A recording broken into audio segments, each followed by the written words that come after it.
Slide 1. This is an analysis from my perspective as a marketing manager in the semiconductor materials sector. Today, under the title, The Kyber Shock the Great, Reversal Why Sell Amphenol, Buy Japan Taiwan PCB, we will thoroughly analyze the drastic changes in the supply chain for next-generation AI infrastructure. In the current Blackwell generation, codenamed Oberon, we witnessed the massive accident of the cable backplane.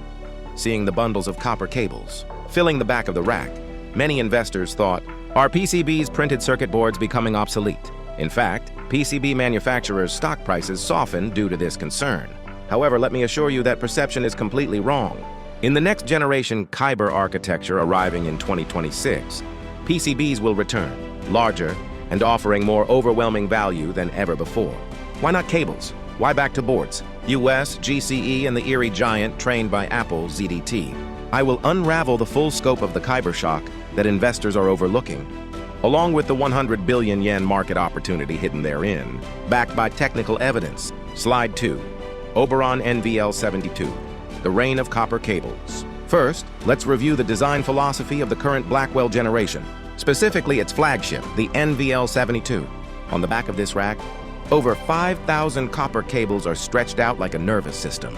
This is called the NV-Link spine. Why did they adopt expensive and complex cables instead of the familiar circuit boards? The reason lies in the trade-off between physical distance and signal loss. With current PCB materials, if you connect the distance of over 2 meters, from the top to the bottom of the rack at the ultra-high speed of 224 gigabits, the signal decays too much. To overcome this physical barrier, NVIDIA reluctantly adopted copper cables, which have low signal loss.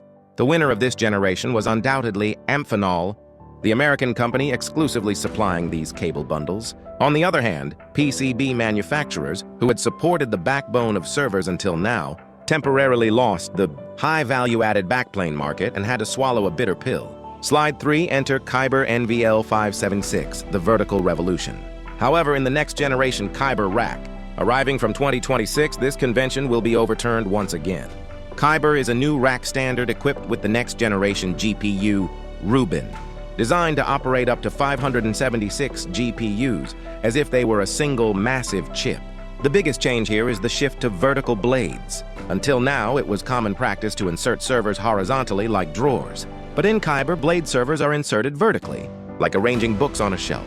And the decisive factor, enabling this structural change, is 100% liquid cooling. In Kyber, fans become completely unnecessary. With no need to secure airflow paths, it became physically possible to install a massive wall that blocks the entire rear of the rack. Slide 4. The return of the PCB evolution for speed. This wall is the resurrected PCB mid-plane. It is a product of maximum manufacturing difficulty, covering the entire rack with over 70 layers of circuits stacked inside its thickness. Why stop using the cables? They went to the trouble of adopting and returned to boards? The reasons are scalability and the speed of AI evolution. The process of wiring 5,000 cables by hand and crimping connectors takes too much time, even with robots. Cable manufacturing cannot keep up with the evolution of AI models and the speed of data center construction.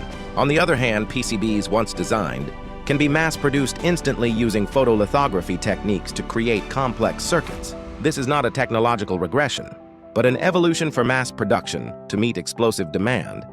The Kyber generation will be a bonus time for PCB manufacturers, shipping the highest value-added products in history. Slide 5. Supply chain winner. WS printed circuit. So who on earth can build this massive mid-plane exceeding 70 layers? This is the biggest focal point for investors. The top candidate is Taiwan's WS printed circuit. Anticipating this Kyber demand, they executed a capital investment of approximately $300 million, betting the company's fortune. US originally has strengths in large boards for telecommunication-based stations. This Kyber midplane has characteristics closer to the backbone of telecom infrastructure than to server parts. It is exactly their area of expertise. While competitors hesitate, WS is boldly going after this. Winner takes all market. Slide 6. The nuance Amphenol's new role. Here, let's clarify Amphenol's position. They are not becoming total losers. While revenue from cable bundles will decrease, the ultra-high performance, connectors linking the mid-plane, and servers are likely to remain an Amphenol monopoly. However, investors should look at the scale of money. The market for connectors alone versus the market for a massive 70-layer board. covering the back of a rack. The digits of the money moving are different. The leading role shifts from the cable maker to the board maker. This massive shift of capital is the essence of the Kyber shock. Slide 7. The stable giant, Gold Circuit Electronics, GCE. Of course, the current king, GCE. Gold Circuit Electronics will not stay silent. GCE's strength is its all-round strategy. They hold top market share, not just in mid-planes, but in all types of boards, including motherboards for GPUs and switchboards. If WS is aiming for a turnaround home run with the mid-plane, GCE is the high-average hitter consistently churning out hits. If you want to ensure you enjoy the growth of the AI market while minimizing risk, GCE can be said to be an extremely stable investment destination. Slide 8. The sleeper Jending Tech ZDT. And there is one more eerie presence. The world's largest PCB manufacturer, Jending Tech ZDT. Their greatest weapon is their quality control capability. Trained by the world's strictest customer, Apple. Kyber generation servers are no longer just boxes, but collections of precise devices like smartphones, flexible PCB technology to navigate narrow gaps, and know-how in microfabrication.